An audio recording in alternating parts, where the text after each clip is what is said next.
नमस्कार, मैं डॉक्टर रमाकांत शर्मा, प्राकृतिक चिकित्सा, योग एवं आहार चिकित्सा विशेषज्ञ। आज का विषय है स्वाद। एक ऐसा विषय जो बहुत ही चर्चा में रहता है हमेशा। कभी कभी ये भी चर्चा होती है कि क्या स्वाद रोगों का कारण है। तो निश्चित तौर पर यह कहा जा सकता है कि हाँ, स्वाद रोगों का कारण है। क्यों? क्योंकि जो स्वादिष्ट है जरूरी नहीं है वो स्वास्थ्यवर्धक हो।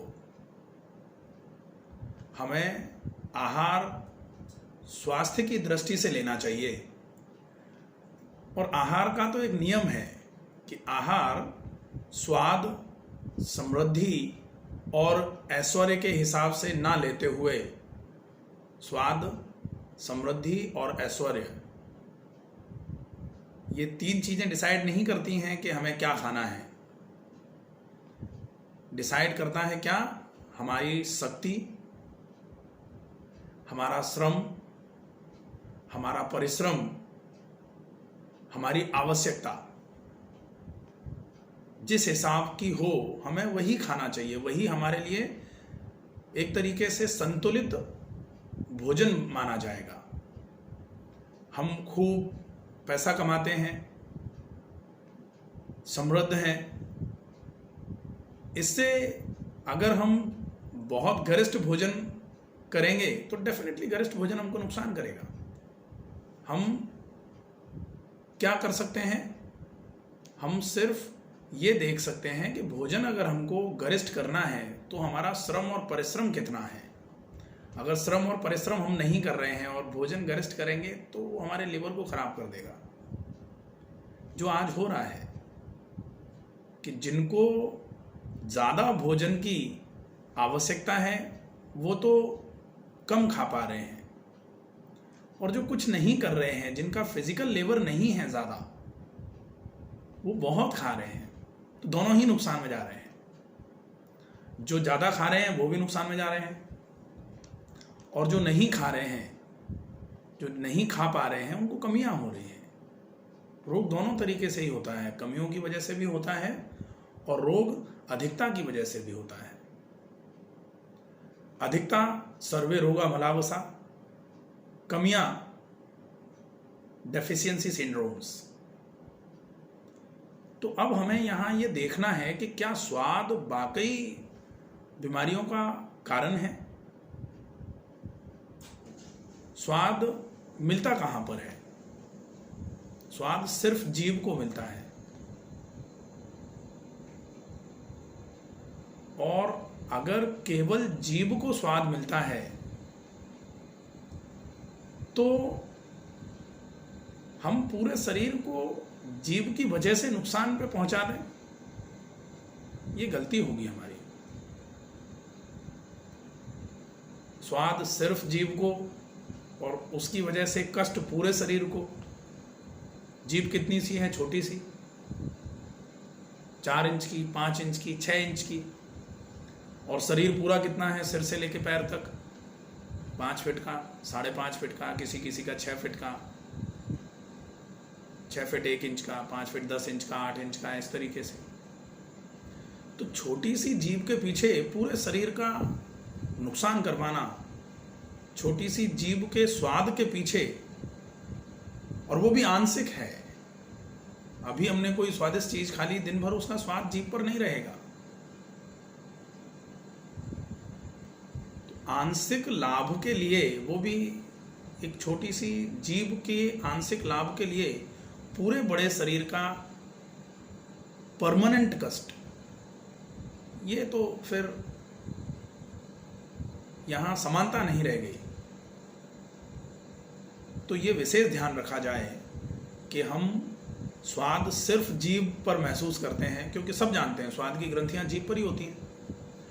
अगर हम देखें कि जीभ पर कोटिंग करवा दें, लैमिनेशन करवा दें, पूरी जीभ को बिल्कुल अच्छे तरीके से, जिस तरीके से हम पेपर पर लैमिनेशन कराते हैं उसी तरीके से जीभ पर लैमिनेशन करा दें, और फिर हम बहुत नमकीन या बहुत मिर्च मसाले वाला या बहुत खट्टा या बहुत मीठा हम कुछ भी खाएं,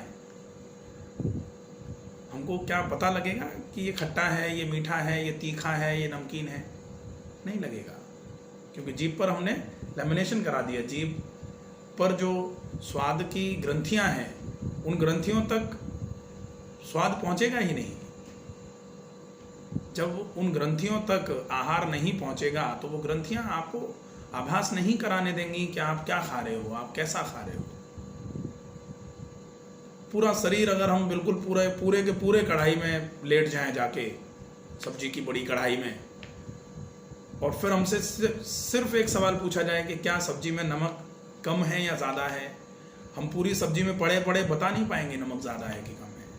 लेकिन पूरी सब्जी में से एक बूंद सब्जी का रस निकाल करके जीभ पर डालेंगे, हम बता देंगे। ये है स्वाद। और स्वाद नुकसान करता है या नहीं करता ये बाद की बात है, लेकिन हम स्वाद समझते किसको हैं, ये चीज़ बड़ी समझने की बात है। हम तो हर उस चीज़ को स्वादिष्ट समझते हैं जो बहुत गरिष्ठ है, जिसमें बहुत मिर्च मसाले हैं। अब जो बहुत गरिष्ठ, बहुत मिर्च मसालों की चीज़ है वो स्वादिष्ट तो ज़रूर है, लेकिन हमारी जीवन शैली के हिसाब से हमारे लिए स्वास्थ्यवर्धक नहीं है। और इस चीज़ का हमको ध्यान रखना पड़ेगा।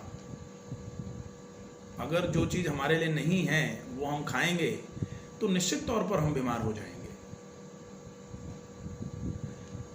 जीभ पर लेमिनेशन लगाने के लिए मैंने इसलिए बोला कि जीभ काटने के लिए भी बोल सकता था, जीभ काट लो फिर खाओ, तो जीभ काट ली तो मुश्किल हो जाएगी। लेमिनेशन लगाई है तो लेमिनेशन कभी भी हम उतार भी सकते हैं। और जीभ पर स्वाद की ग्रंथियां हैं, इसलिए जीभ केवल स्वाद का काम करती है ऐसा नहीं है। जीभ के और भी कुछ काम हैं। जीभ के काम, एक काम तो जीभ का यह है कि खाने को आगे के हिस्से से मुंह के पीछे के हिस्से में जीभ ही लेके जाती है। जिनकी टंग पैरालिसिस हो जाती है, जिनको, वो खाना खा के अगर उठते हैं तो देखेंगे आप, वो अपने पहले तो पूरे कपड़े खराब करते हैं, खाना भी नीचे गिरता रहता है, क्योंकि वो खाने को मुंह के आगे के हिस्से से पीछे के हिस्से पर ले ही नहीं जा पा रहे। अब वो कैसे खाते हैं? और फिर अगर उनको करना होता है तो थोड़ा इधर उधर चलाया मुंह बंद रख के, और फिर इस तरीके से गर्दन को किया, फिर खाने को पीछे की तरफ ले जा पाते हैं। वो समस्या है। और अगर नहीं ले जा रहे हैं ऐसे, तो फिर वो खाना मुंह से बाहर की तरफ निकलेगा। जीभ नहीं काम कर रही है, क्योंकि जीभ पर पैरालिसिस हो गई है। एक तो जीभ का काम ये है। दूसरा, एक जीभ का काम और भी है, वहां भी जीभ हमको बड़ा नुकसान करवाती है। जीभ का काम उच्चारण में आता है। शब्दों को बोलने में भी जीभ सहायक है। कहा जाता है ना कि 32 दांतों के बीच में रहती है, बिल्कुल पीछे छुपकर, लेकिन अगर चाहे तो 32 के 32 तोड़वा सकती है। दांत बहुत कठोर हैं और जीभ बहुत सॉफ्ट है, नरम है, लेकिन एक बिल्कुल नरम सी चीज सारे दांतों को पूरे तरीके से तोड़वा सकती है। कुछ भी अपशब्द बोलकर, उल्टा सीधा किसी को बोल दो, अपने से बलिष्ठ के सामने कुछ भी उल्टा सीधा बोलो तो मार देगा। दांत सारे के सारे गायब हो जाने हैं। तो जीभ का एक कार्य और है, बोलना। वहां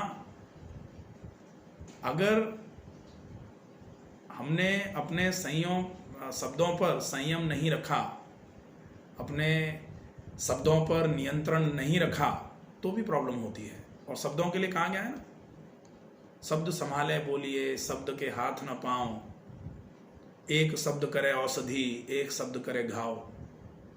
तो शब्द तो ऐसे हैं जो बहुत अच्छा कार्य भी करते हैं। कि प्रेम से बोलो किसी को, अच्छे शब्दों का उपयोग करके, उसको बहुत अच्छा लगता है।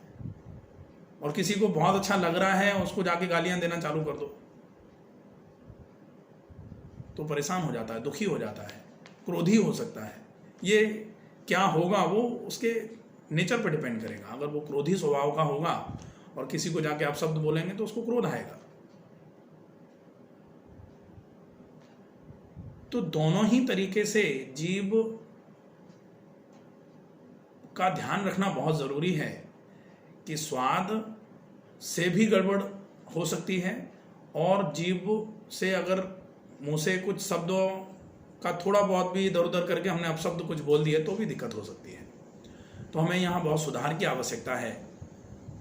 भोजन स्वाद के अनुसार नहीं, स्वास्थ्य के अनुसार करना चाहिए, ये हमें ध्यान रखना है। और स्वास्थ्य वर्धक भोजन वही भोजन होता है जो जितना ज़्यादा सात्विक होगा, जो जितना ज़्यादा जैविक होगा, वो उतना ज़्यादा स्वास्थ्यवर्धक होगा।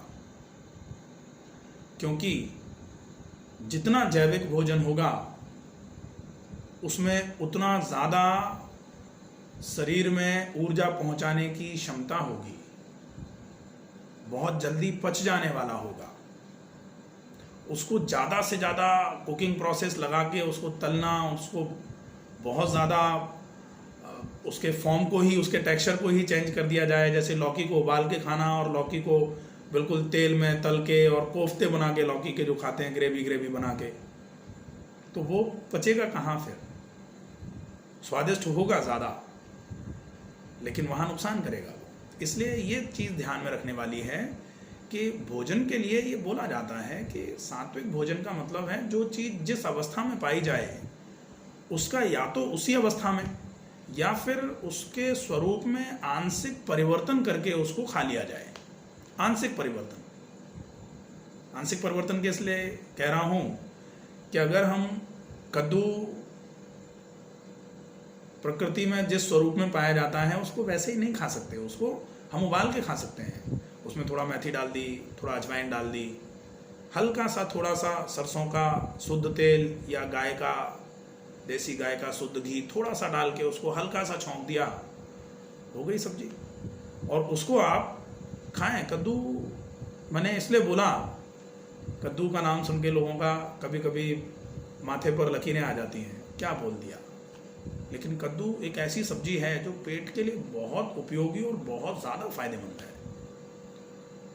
गंदगी को साफ करवाने का काम करता है, पेट की सफाई करवाने में कद्दू की बहुत अहम भूमिका है। हम खा सकते हैं, खाना चाहिए, खा तो सकते ही हैं, हमें खाना चाहिए, ज़रूर खाना चाहिए।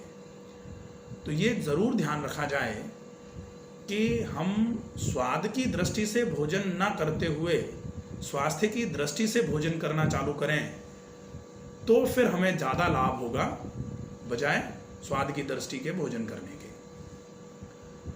अब हम एक चीज़ और देखते हैं कि यदि हम भोजन स्वास्थ्यवर्धक कर रहे हैं, वो स्वास्थ्यवर्धक भोजन जनरली सामान्य तौर पर लोग कहते हुए पाए जाते हैं कि स्वास्थ्यवर्धक भोजन को भी स्वादिष्ट बनाया जा सकता है। बनाया जा सकता है, बिल्कुल। उसको हम बहुत ज़्यादा तेल मिर्च मसालों का प्रयोग किए बिना उसके सामान्य स्वभाव को, सामान्य प्रकृति को बिना छेड़े हम नेचुरल मसाले जो होते हैं, धनिया है, धनिया पत्ती है, हम नींबू का उपयोग कर सकते हैं, टमाटर का उपयोग कर सकते हैं, हम अजवाइन, मेथी, राई, जीरा, सौंफ, इन सब चीज़ों का उपयोग कर सकते हैं। इनसे पर्याप्त स्वाद आएगा। और ये जो चीज़ें हैं, ये जो इंग्रेडिएंट्स हैं, इनके अपने फायदे हैं पाचन तंत्र के लिए। तो इस तरीके से अगर भोजन बना करके हम भोजन का उपयोग करेंगे तो निश्चित तौर पर ये भोजन हमारे लिए स्वास्थ्यवर्धक भी होगा और स्वादवर्धक भी होगा। तो हम ऐसा मान लें कि स्वास्थ्यवर्धक और स्वास्थ्यवर्धक दोनों ही, स्वादवर्धक भी हो और स्वास्थ्यवर्धक भी हो। अगर ऐसा भोजन हमें बनाना है तो हमें गरिष्ठता पर ध्यान रखना पड़ेगा, भोजन गरिष्ठ नहीं होना चाहिए। तो ये सब चीज़ें आप ध्यान में रखें, सुरक्षित रहें, स्वस्थ रहें। नमस्कार।